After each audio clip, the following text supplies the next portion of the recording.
for joining us today. So I'm really delighted that so many of you have been able to find the time to join us for today's event. Happy Friday's Eve. My name is Matt McCallum. I'm a Director of Member Engagement at ARMA. This is one of a series of virtual roundtable events in partnership with Ex Libris, which are aimed at exploring and illuminating the key themes in UK R&D policy. These events are aimed at reaching a shared understanding of the key trends in R&D policy, and we'll be exploring possible directions the implementation of the R&D Roadmap might take, and crucially understanding our contribution to the development of a healthy UK R&D ecosystem. The theme of today's event, equality, diversity and inclusion, the opportunities and challenges of recruiting, retaining retaining diverse talents in all areas of the research ecosystem. And we're joined today by an expert panel who've all very kindly volunteered to lend us their time and expertise for today's event. I'm going to hand you over now to our expert moderator, Sarah Richardson, who's Group Editor of Research Professional, who's going to be our chair for today's discussion. Thanks very much, Matt, and welcome everybody. Thanks for joining us today. So as Matt said, I'm the editor of Research Professional News and Research Fortnight, both of which are published by Ex Libris, and I'll be your chair today. So obviously we've got a huge topic in front of us around exploring opportunities and challenges around a diverse pool of talent in all areas of research. And it's really encouraging to see that addressing these issues form part of the government's recent R&D roadmap. But as we all know, policy ambition is one thing and actually affecting change is another entirely. So today we'll be looking both at what needs to change and practically what are the best ways to make that happen, and what contributions you in your roles can bring to this agenda. So I'm delighted to have with me today an expert panel of 4 speakers, which we will be hearing from shortly. So we have Saskia Walcott, who's Research Communications Consultant at Walcott Communications. Saskia has 17 years experience working in HE, first in the Research Councils as Head of Communications and Public Engagement for the ESRC, followed by 10 years as an independent consultant. She also describes herself as an impact geek, and she is a long-standing member of ARMA, so I'm sure many of you know her already. We also have Ellen Pugh, who's a senior advisor at Advanced HE. Ellen is a member of the Equality and Diversity Advisory Panel for REF 2021, and she was responsible for the former Equality Challenge Unit's work with the UK funding bodies to embed equality into REF 2014. She is also working in an advisory capacity to the UK Skills for Prosperity programme and the Disabled Students Commission, and she is a member of Universities UK's Task Force on Staff Sexual Misconduct. We also have Dr. Katie Wheat, who's the Head of Engagement and Policy at Vitae. Katie works to support the development of researchers, including through the Researcher Development Concordat. Before joining Vitae in 2014, Katie was a postdoctoral researcher in psychology and cognitive neuroscience at Maastricht University, during which time she co-founded an online peer mentoring community for early career researchers. And finally, we have Sapna Marwaha, who's the legal counsel at Versus Arthritis. Sapna is a lawyer by profession who has spent 9 years supporting research and innovation across 2 higher education institutions and a research funder. She is ARMA's Deputy Chair-elect and a board member of Equality, Diversity and Inclusion in Science and Health, which, for those who don't know, is a membership association set up by Wellcome, GSK and the CRIC to drive better and more equal health outcomes for all by promoting EDI. So I'll shortly be inviting each of them to give a few opening remarks of around 5 minutes each, and then we'll move to a Q&A. Just some housekeeping before we start. You can ask a question at any time. You do that by using the Q&A function that you should see on the right of your screen. If I could ask you please to make sure you put it in the Q&A section, not in the chat section, otherwise I won't see it. And if you could say who you are and where you're from, that would be really helpful. Also, if you would like to address your question to a particular one of our panelists, please do say. Also, as mentioned, I'm from Research Professional News. We have a journalist on the call who will be reporting on the event as part of our media partnership with ARMA. So I'd like to remind our speakers, first of all, that if you do want to say anything you wouldn't want attributed, to please make that clear before the comment.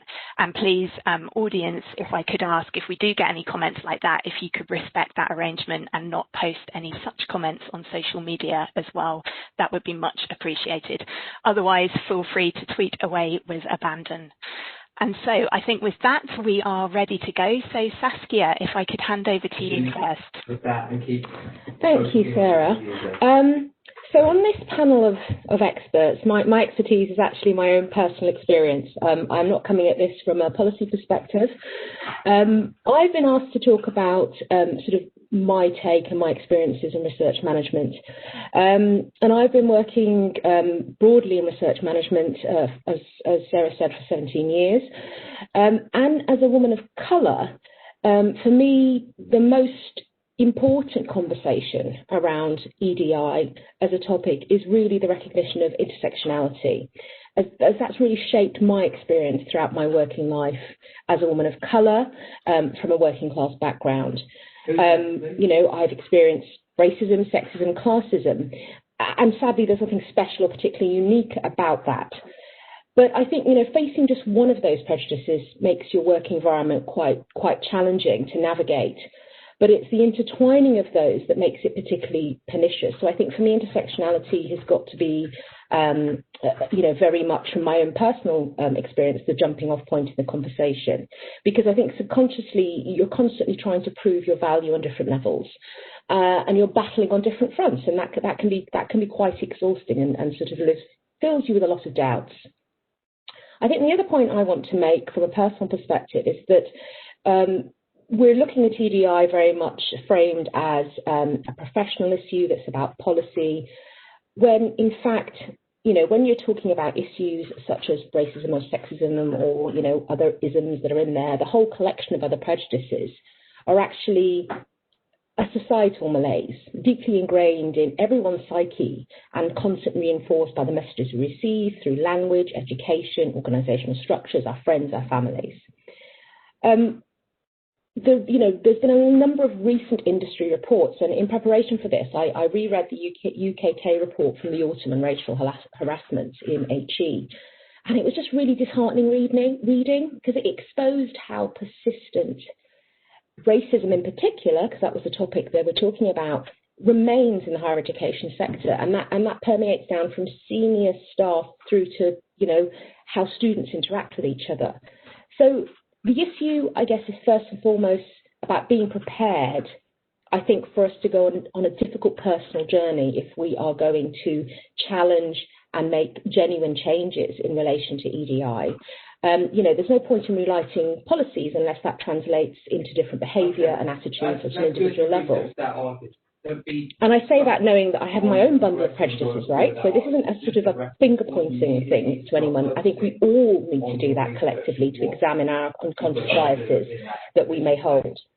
And I think my last, and actually very personal point, is that, you know, following the flurry of sort of institutional hand-wringing that accompanied the Black Lives Matter protests last summer, it's how is that going to be turned into sort of genuine change? And I think that demand for that change hasn't gone away. It might be out of the news, but it hasn't gone away. And, you know, I'll be very honest with you, as a black person of a certain age and a certain generation, my survival tactic throughout my career was probably to try my best to make white people feel as comfortable as they could around me. You know, which I look back on and actually feel a little ashamed about now. But that was how I got through many of the situations that I was in. But the truth of the matter is that, you know, I'm not interested in doing that anymore. And for the generation who's coming up below me, who are your students, your researchers that you work with, colleagues that you're with, I don't think that concept has ever crossed their mind. They are very much demanding equality and a seat at the table. And that isn't going to go away. So I think the atmosphere has changed. And I don't think that is just a question about people of colour. I think across the board, different groups with different characteristics are now sort of saying, you know, enough is enough. We have a contribution and we have value. So I think that this is, I hope, at a point of real change, real sort of pivotal change. That is a nice idea. Bring that into That's me, Sarah. I think it's quite difficult for people to make versions of it in there. Thank you, Saskia. Really powerful opening message. Excellent. I will now hand over to Ellen next to bring in some of the more policy aspects of the topic. Ellen, over to you. Thank you very much, Sarah, and also for Saskia for introducing it. Can I ask that everybody please mute themselves so that we can all engage? That would be wonderful. I wanted to start and I think build on the point Saskia's made, particularly in terms of intersectionality. But I wanted to do so in the context of how we are looking at equality, diversity and inclusion in terms of attracting, retaining and developing talent. How are we doing that? At the moment, many institutions, when we talk to them about equality, diversity and inclusion, are looking specifically at who they are recruiting and potentially the culture and environment in which they're recruiting them to in terms of policies, how they're attracting people, the networks and things available to them. And yet what we're seeing in a number of other countries, as well as growth in the area from UK RI itself, is much more now of a recognition of the need to look at research design, and that if we actually look at equality and diversity and inclusion issues within research design itself and how we design our research, it's actually quite likely to result in a change in culture, with more importance being placed on EDI issues and the recruitment of a more diverse workforce in turn. So what do I mean by all of this? Well, first of all, I mentioned UKRI, and in 2018, when they were established, they did publish some inception principles, and the main one that I'm referring to is the one to recognize that equality, diversity and inclusion is a critical aspect of a healthy research culture, from how it's designed, how it's carried out, and who is involved. And there are lots of examples of how equality and diversity have been considered in research design from an organisation called Gendered Innovations. It was established by the European Union and linked to Stanford University. A lot of the examples are very scientific, and actually within Advanced HE what we're trying to do is we're looking actually at how we can get more examples as well from the arts and humanities areas that don't just relate to methodologies that are chosen. And a lot of the science examples given are things about the need to consider the gender of mice when testing medicines, as well as people when testing medicines, and different ages, as we are very aware of now from the current pandemic, of what ages are suitable to have a vaccine, but also the different reactions that might occur as a result of age. And there are examples in relation to disability in terms of accessibility of phones, as well as in relation to race and having 3D printers printing artificial limbs in different skin colors. So it's not just about gender and sex, but a lot of the thinking is about that at the moment, and but more in relation to the examples. And our thinking is that within the UK, if we're looking primarily at the makeup of research teams at the moment, that we might be starting to lag behind the rest of the world. And that's a particular concern given Brexit, and that we will need to be competing more globally. And if you look at things like the current Horizon Europe, it requires the Gender Action Plan, and prior to that, Horizon 2020 required the consideration of gender and sex in research design. But you can actually go back as far as 2006 to places like Canada, where they were starting to consider this. And I think it's really important in the current climate, we start to think about the different impacts that research has on different groups. COVID has laid bare the inequalities in our society and the different outcomes of different initiatives that we've implemented. So how how can we actually think about research design as a tool for building talent, attracting talent, and developing it as well. And I think it's been said already, the need to take an intersectional approach, not just looking at gender or sex, but actually looking at race, disability, age, and so on. In relation to COVID as well, I think in terms of how we attract, retain, and develop talent, we need to start thinking along the lines of how we can mitigate for the impact that COVID has had on particular groups within our research community. Whether that be, the impact of homeschooling, having reduced research time. There's a lot of evidence coming out now that there are impacts on different groups in relation to race and gender, as well as age, and how we can support the research community to ensure that the impact that COVID has had on their research career doesn't affect them in the longer term. And that's I'd like to say for now. That's wonderful. Thank you very much, Ellen. Just to remind our audience, if you do have questions occurring to you as the panellists are speaking, please do start typing those in the Q&A, and I'll come to those after we've heard from our second two panellists. So I'd like to hand over to Katie next. Thank you, Sarah, and thank you all for the invitation.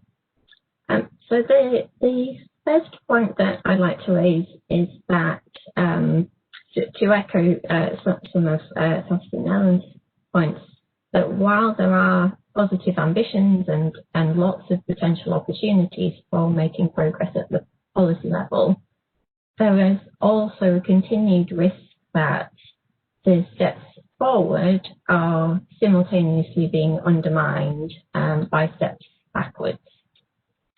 So just to give an example of that, the most recent iteration of the Research and Development Concordat obligates funders to promote equitable, inclusive and positive research cultures, for example, through their calls and policies. And we can certainly see positive steps forward resulting from that. So UKRI have embedded this in their Concordat Action Plan, and they've made a commitment to review and revise the guidance and training for their reviewers and for their panel members to support decision-making around circumstances such as extended leave, flexible working patterns, non-traditional career paths. The Royal Academy of Engineering's Action Plan also includes a commitment to update applicant guidance notes around flexible working, maternity, paternity and adoption leave, childcare and caring costs. So these are just a couple of the positive examples at that policy level. Other funders, of course, have published or are due to publish their action plans as well. But the other side of the coin that comes from examples such as the review of bureaucracy in research and higher education, which I think does have the potential to simultaneously undermine the sector's ability to make progress. Of course, it's important to remove unnecessary burden from researchers and from institutions and from funders. That's a good thing to do, but the risk is that it comes at the expense of some of the information that we need to make good evidence-based decisions. So while joining up of systems and data could provide some of the collective savings of time and effort and give us a more coherent picture of where we're making progress, it could result in a loss of some of the information that we need to be able to monitor effectively and to be able to make visible progress, or alternatively policies which are causing more harm than good. So my second point is about the disconnect between changes at the policy level and how that results in changes in the experiences of individuals. So it's too soon to tell yet whether the latest iteration of the Research and Development Concordat will have the significant positive impact on career experiences and research culture. But there's certainly a gap between the culture that we aspire to and the current reality of researchers. So a recent study conducted by CRAC, which is the Careers Research and Advisory Centre, that's the registered charity that houses the Vitae programme. Their report for the Royal Society showed some worrying trends in the disclosure rates of disability in academia, such as lower levels of disclosure rates at senior levels, lower in STEM compared to other disciplines, and lower amongst those on fixed-term contracts. And so although rates of disclosure are increasing at the undergraduate level, that trend isn't carrying through, particularly in the senior levels, where little is changing. And some of the experiences described by the interview participants in that report are truly shocking. My third point, therefore, is about how we translate that policy ambition into practical and successful implementation. So taking the example of disabled researchers as described in that report, funders and institutions can, and in fact are required by law, to make reasonable adjustments to ensure that individuals with disabilities or physical or mental conditions are not disadvantaged. But there's currently a heavy burden on individuals to inquire themselves about what support might be possible. So I'd fully support the argument in the report that funders should be more proactive in promoting what reasonable adjustments could look like. So it's clear that some groups and individuals face barriers, and as the describes it, equality-related circumstance which may significantly constrain the ability of submitted staff to produce outputs or to work productively throughout the assessment period. However, we obviously also don't think that those groups or individuals cannot therefore be excellent researchers. So I would argue that adopting a new model of excellence that is not based on outputs or on productivity should be a priority for any future people and culture or talent strategies.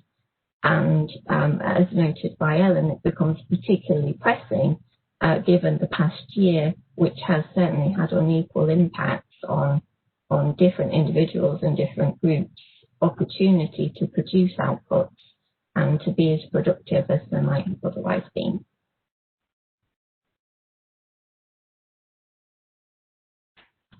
Thanks very much, Katie. Again, really, really helpful set of remarks. And now, last but very much not least, I'd like to come to Sapna to hear your take on the issues.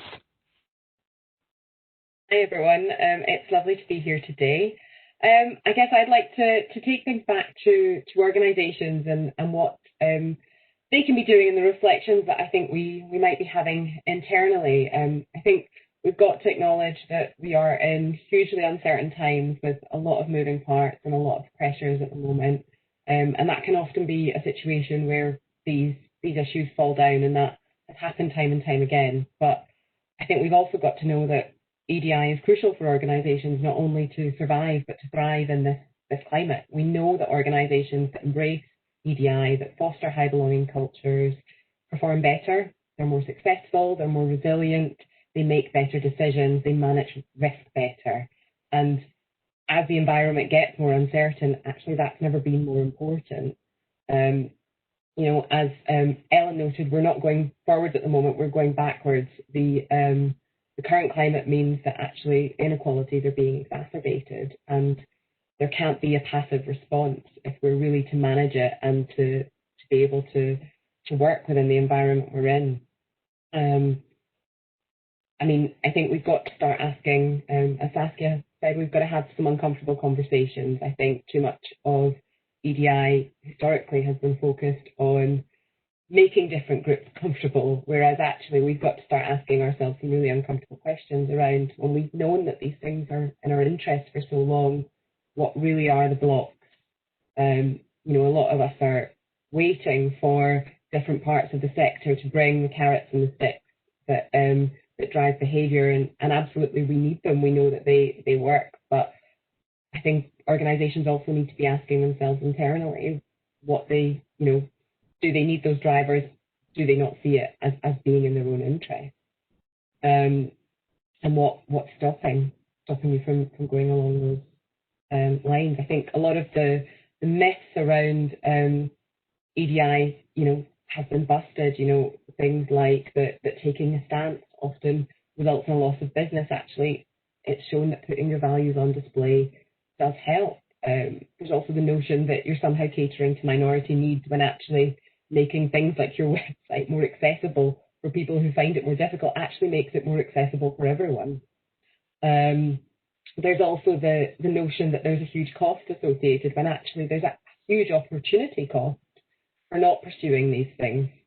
And I think there's often this trap that many organisations fall into of considering EDI as an HR and PR problem.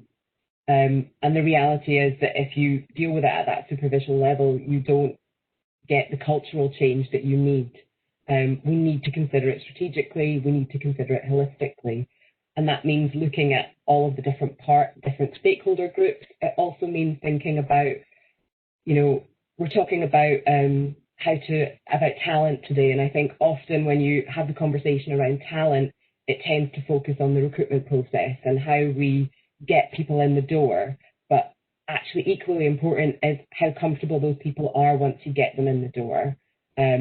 Actually recruiting people into an environment that isn't necessarily safe or comfortable for them is not helpful. And really you'll only result in a higher turnover and more issues that will cost you more long term. So actually, are you looking at not just the diversity of who you're recruiting, but then also their inclusion once they're in the door and the equity with which they're treated? And I think unless we do take that holistic approach, we just don't get the impact that we want as a sector. And I think while we have started to have those conversations and we're having forums like we are today, I think we really need to start talking more about how we translate that into action. I think a lot of colleagues today have talked about how do we translate that policy into reality. And I think a lot of the conversations I've had recently, a lot of people seem quite stuck with that it feels quite, they started doing their reading around different subject matters and it feels quite overwhelming. But the reality is, again, we are aware of lots of simple interventions that we can start implementing at every stage of what we're doing, but we have to put the time and effort in to do that. So things like going beyond bias training and actually talking about active bystander, talking about anti-racism, talking about active actions that we can take and inclusion, actually giving people the time that they need in the space to learn and talk about these issues so that we do get more comfortable with uncomfortable conversations, getting the data, actually understanding where your strengths and weaknesses are as an organisation, removing unnecessary requirements, advertising salaries, anonymising applications, being more open and transparent, actually, about your processes, inviting candidates from those groups that are underrepresented to say, actually, we are an organisation that's thinking about this and we are trying to be better. Sharing questions in advance of interviews are all things that do actually have a really strong impact on how candidates feel in the process. So yes, I guess to bring it together, I think it's really important that we are having these conversations, but that we drive them forward and we come up with action plans that make a difference for the individuals on the ground. Wonderful. Thank you very much to Sapna and to all of our panellists there for the opening comments. So we've started having some questions coming in, so I remind the audience just to use the Q&A function as we go, but I will go straight into the questions from the audience now. So first one I'm going to direct straight to Katie. This is from Catherine North, who asks, if outputs and productivity are not used as a measure of excellence, what would you suggest would be a suitable alternative? Thank you, Catherine. That's a huge and fantastic question to dive into. I do have some thoughts. I will say up front that I don't think any of these ideas are the one solution. I think it's a multi-pronged approach to shift us away, not turn one thing off and turn something else on. And I think maybe one first step along that way might be thinking more about the quality of the outputs rather than the quantity of the outputs as a kind of first step along that shift.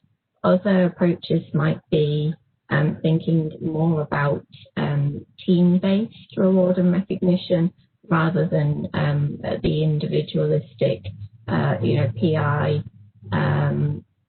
model. Of course, that doesn't necessarily suit all researchers in all disciplines. And my third idea is taking some lessons from other sectors in how reward and progression operates. So, for example, moving to a more competency-based and potential-orientated idea of progression rather than something that's very much based in the track record and the CV of experience to date. So, for example, some organisations outside of HE, the interviewers don't even see the CV. The CV is the mechanism to get the interview, and the interview itself is purely based on the competency assessment without being skewed by, was there a career break, how many publications and where. So I think there's lots of opportunities to try different things and see how they might result in more equal opportunities. Thank you, Katie. And if I could just ask you a very quick supplementary question on that. Obviously, you're advising on REF 2021 at the moment, and we know that future iterations of the REF might look quite different. How seriously do you think people are taking the need to look for these kind of changes? Oh, I think very seriously. I mean, the one small example is UKRI's pilot of the resume for researchers, which gives a lot more opportunity for that contextual and narrative information. Of course, the tension on the other side of that is that we do have a very metrics-focused way of approaching these things. So immediately that they start to put something more contextual in front of a panel, the question becomes, what guidance should you give them in order to make the best decisions? So it's not simple, but I think people are taking it seriously. Wonderful. Thank you, Katie. And could I just ask Saskia, actually, if you have any thoughts on this topic? I think you're still muted, Saskia. So I was. In relation to sort of different ways of measuring excellence, I think just picking up the bit that Katie outlined there that really struck a chord with me, I think, was this idea of looking at competency-based and potential when looking at who you might appoint to a position or whether they might be promoted. And I think that is an issue, obviously not just within research management and within the research community, but across the board. And I think giving people the opportunity to put themselves forward without thinking, well, I haven't ticked off this, this and this, I haven't, I've got my X number of 4-star outputs in the right journals, etc. But being comfortable by saying, I haven't quite fulfilled, all of that necessary criteria, but they will then be judged on the basis of what might be recognised as their potential, I think would be a very, very useful step forward for a lot of people, especially in their sort of early career researchers and mid-career researchers who may not have had the opportunity, like some of their other colleagues, to sort of, make the required grade as such. Wonderful, thank you. Okay, our next question comes from Hardeep Aiden, which is, I've noticed much more willingness to engage with EDI over the last year. Do your experiences reflect this too? And more importantly, are you optimistic that these discussions will turn into action? And obviously, turning things into action was a big theme, I think, in all of your opening remarks. So who shall I kick off with? Let's go to Sapna, first of all.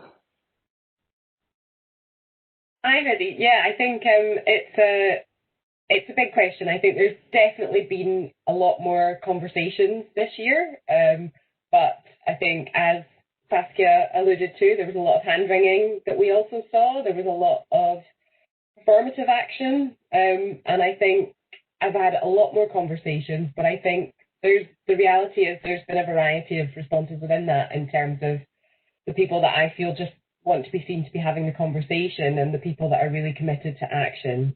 I'm absolutely hopeful that we have taken a big shift forward.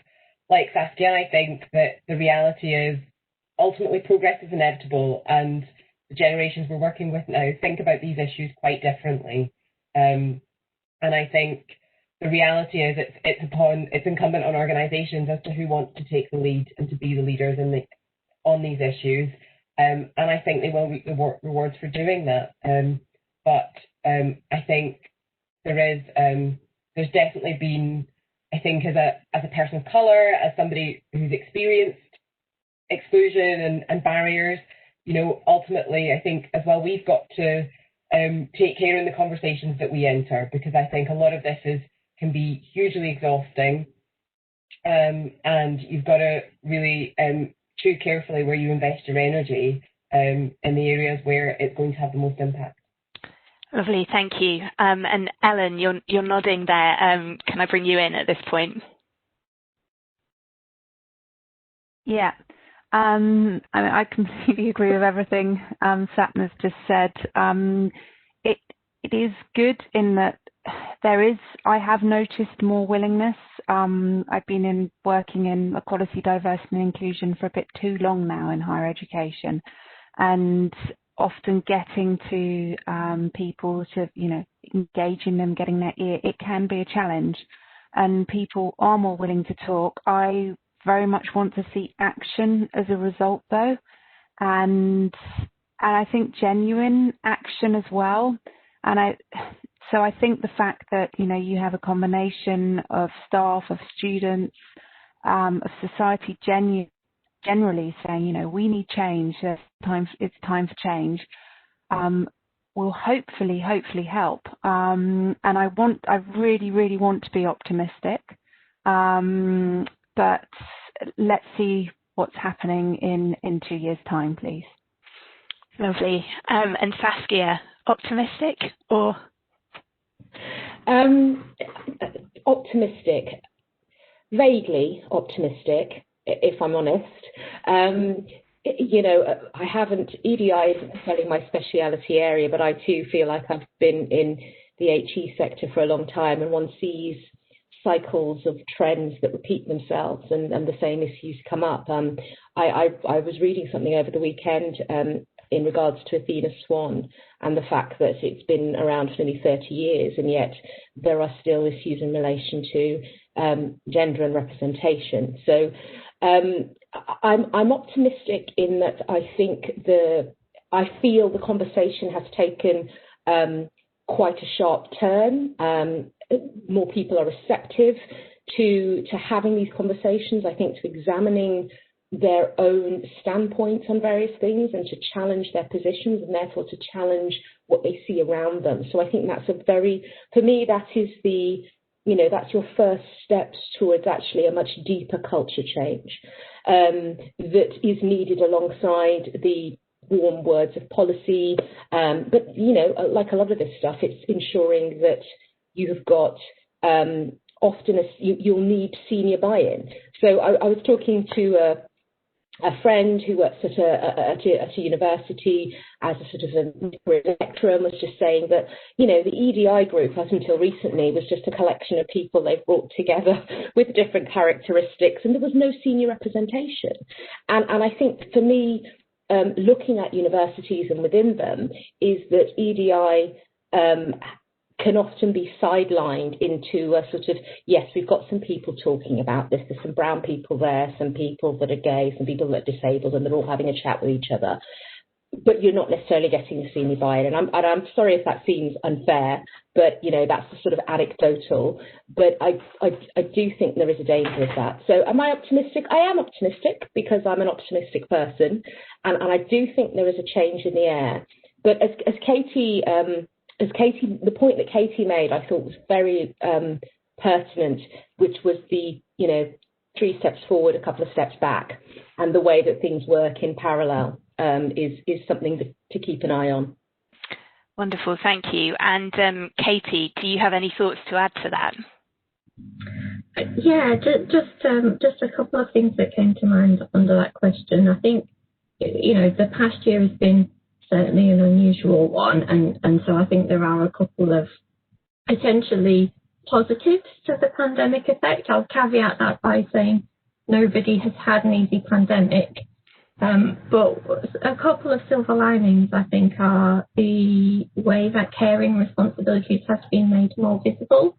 You know, in pre-pandemic times, you know, being a parent, having to do the school run and fit all these things around each other was one thing, and your work thing was over here. And I think the collision of that, while certainly not easy, has become visible and more talked about, which, you know, maybe is a starting point to more action.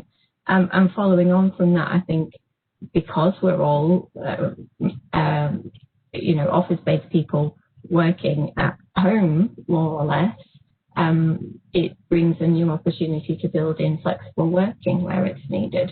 So I think, you know, we can harness some of the negatives into positives from this last year, and I'm quite optimistic of us being able to do some of that. Thank you very much. Okay, we've got lots of questions coming in now, which is wonderful. So a couple of ones to specific panelists. So the first one is for Sapna. So you mentioned the suggestion of sharing questions ahead of interview. I'm pretty sure it was you. If it wasn't, then do tell me. So we have a question from Andrea Walker, who asks if you could just expand on that a little bit, please, how that could work in practice.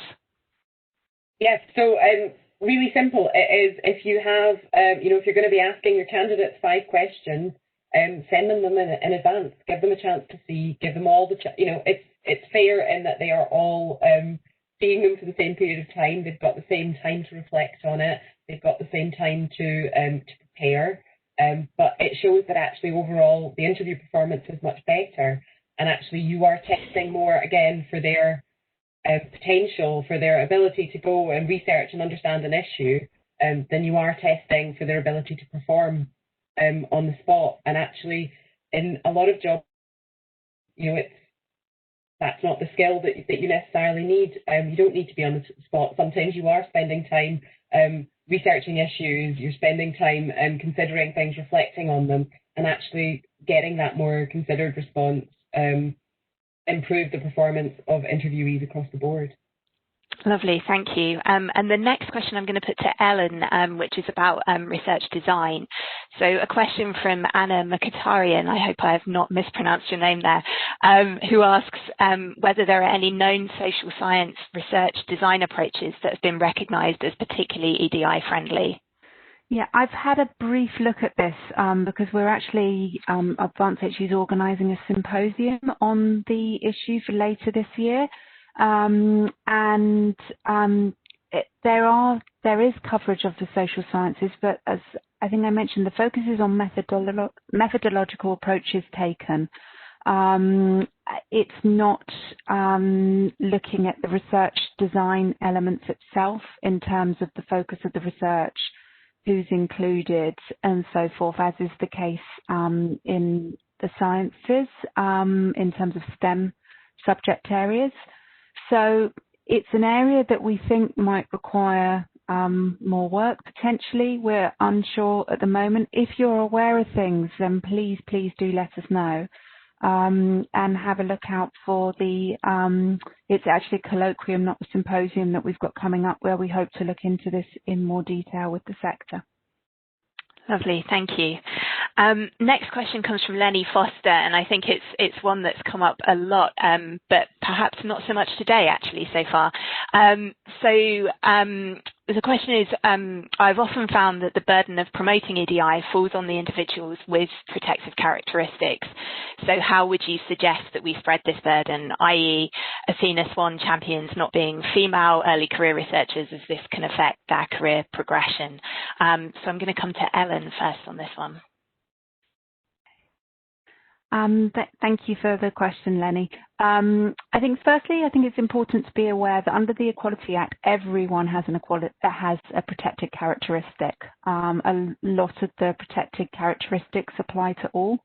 It's only some that don't apply to everybody, like disability and gender reassignment. So it's important to think about that, as you say, probably more the underrepresented groups within a subject area, and to look at the underrepresentation in that subject area, not just within an institution, but nationally as well, and also the institution more generally. But this is why, and I think Sapna and Saskia have alluded to it as well, that the importance of leadership and who is leading on EDI work. And we would never suggest it would be one person. An institution might have an EDI advisor or a team of them. And that is why within Advanced HE's Equality Charters, we recommend the establishment of a self-assessment team. And the team is the key. It should be a team of people working on the award, if an award is being applied for. And it's often obvious when you are on a panel and the work has come down to just one person. So I think it's a case of leadership within a department or an institution and the role that they take in relation to work on EDI, and very much it being a culture of recognition that it shouldn't just fall to one person. So in all of the work that Advanced HE does, we try and stress that it shouldn't come down to one person, whether that be an equality impact assessment if you're in Scotland, and or if you're conducting them in England still, or the application for a charter. Unfortunately, it happens, and so that is an issue. And we would also recommend that where staff are working on EDI issues as a sort of voluntary or basis, or in addition to their existing role, that it's explored where people get time out or some sort of formal recognition for that work as well. Lovely, thank you very much. And do any of our other panelists want to jump in with any suggestions there?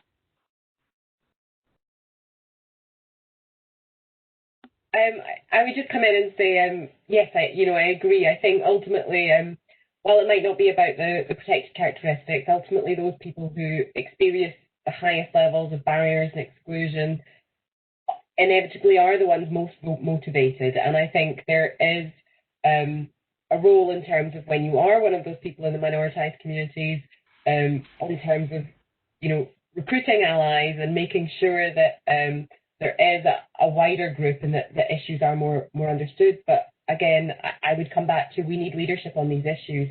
We need people at senior levels to get familiar with the power and privilege that they have, and to lead the way in showing how that can be used to move better on these issues.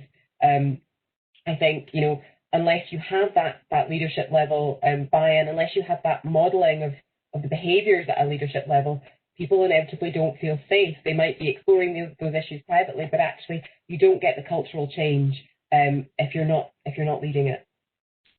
Wonderful, thank you. Sarah, can I just jump in there? So, yeah, of course.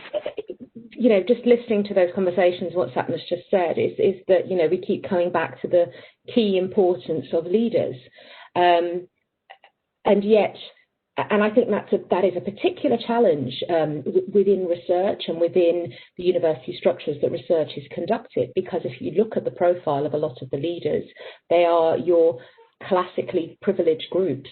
And I sort of, picking up the point that I made at the start of this about having uncomfortable conversations and examining yourself and looking at what prejudices you may yourself hold, sort of, consciously or not, is absolutely key to this for having that sort of senior leadership buy-in as well. So there are a number of steps involved in this, from the deeply individual to sort of, the big sort of macro scale of sort of the environment, in terms of the research community more broadly, and the university. Thank you very much. Excellent. Okay, our next question is just going to broaden the discussion out slightly before I narrow it back down again, which obviously EDI is a huge topic, and it's where we focus the session today. But the R&D roadmap itself also talks about attracting and developing talent in a wider sense. It talks about kind of international connections and, Britain's place, particularly post-Brexit, and how we make our research system attractive to a diverse range of talent wherever they're from, including obviously outside of this country. So we have a question from Chris Hubbard, which they thank everyone for the thought-provoking comments, and then say, do the panelists have any additional comments on the non-EDI challenges identified in the UK R&D Roadmap to attracting, retaining and developing talent in the research ecosystem? So I know it's not been the focus of the discussion so far, but does anyone have any thoughts on those broader issues? Yeah, Katie. I'll dive in. These are not necessarily very fully formed thoughts, but I think one of the big issues in having a research system in the UK that is attractive to recruiting and retaining talent across all environments, bringing people into academic research from other sectors, bringing people into the UK from elsewhere, I think is the sustainability of researcher careers.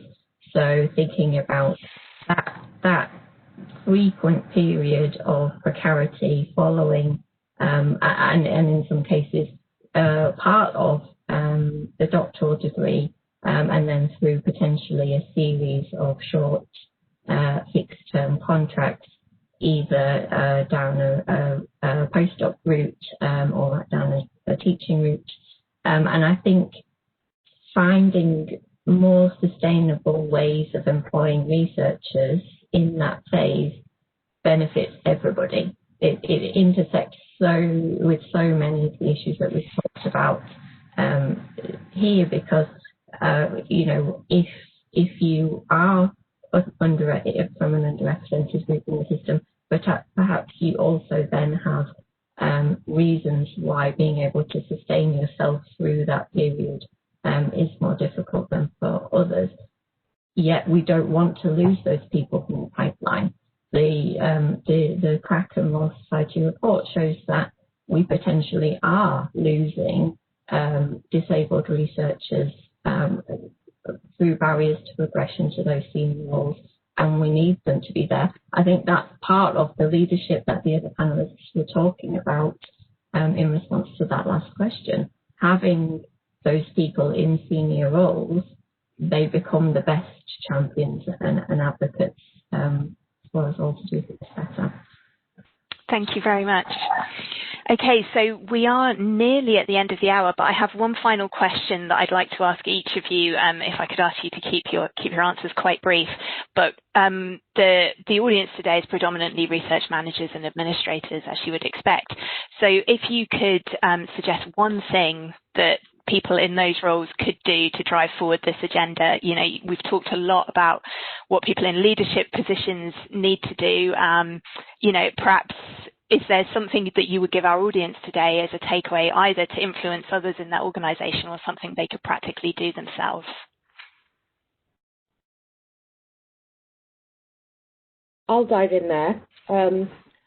I would say, agitate a little bit. Be the one that's start asking some difficult questions of your leaders. Take that sort of responsibility on yourself to inquire what is going on, you know, what the plans are in terms of actions, and maybe take some of the ideas that we've discussed here and put forward some of those suggestions for sort of active change within your organisation. Wonderful, thank you. Sapna, you're next on my screen, so I'm going to come to you next.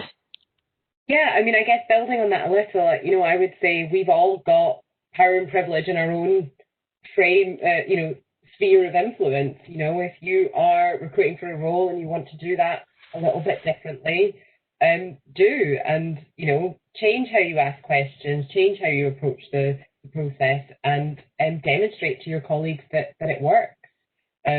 Show the results. I think we all have the ability to take actions within our own roles, to take a breath, to stop and to think about the EDI implications of the decisions that we get to make, and to take a moment to ask questions of those who can help us to change it.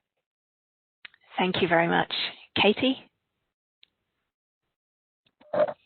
I would say, and it's not a small thing, and I can't say definitively how to do it, but being more proactively inclusive and being an advocate for the researchers and other colleagues that you're working with. So, you know, if you are in a position, for example, to be supporting a grant submission, be the person who challenges that research funder on, you know, what accommodations are available if they're needed. You know, take some of that burden from the individual and help them get what they need. Thank you. And Ellen? I would say, in terms of EDI, keep abreast of what's happening internationally, not just what's happening in the UK in the research environment in terms of thinking. And this relates very much to, I think, professional development of the researchers that you're working with, but also yourselves, where you do undertake EDI work or training or initiatives. Ensure that they're really, really relevant as much as possible to the research environment and to the area that you're working in. I think it's been mentioned, people will have training, people will develop programs, initiatives, but they're not necessarily relevant to the area that the people are working in, and people don't engage, so they don't have the impact that they potentially could do. So really, really think about content there, particularly if you're being asked to do things in response to the Black Lives Matter movement and also the impact of COVID. Wonderful. Thank you very much, Ellen. Okay, so I think we have come to the end of our time here today. Just about, we have had a comment in the chat asking if we could share resources to some of the reports and studies that have been mentioned in the discussion today. So I'm sure, and I hope the panelists will be happy to do that. And perhaps Matt, if you could coordinate that for the audience, that would be wonderful. So yeah, so I guess from me, I'd like to thank you all for a really insightful discussion today. I think Sapna's point just there probably sums things up better than I ever could in terms of a message about thinking about the EDI impact of the decisions we do get to make, rather than only focusing on the kind of policy decisions and waiting for things to kind of happen to us. So I think that's a really good sentiment to end on. I'd like to thank all of our audience for joining us today and for the many questions you've sent in, and also obviously our wonderful panel today, Sapna, Saskia, Katie and Ellen. Thank you very much, and I hope you enjoy the rest of your day. Thank you. Thank you. Bye-bye. Bye-bye.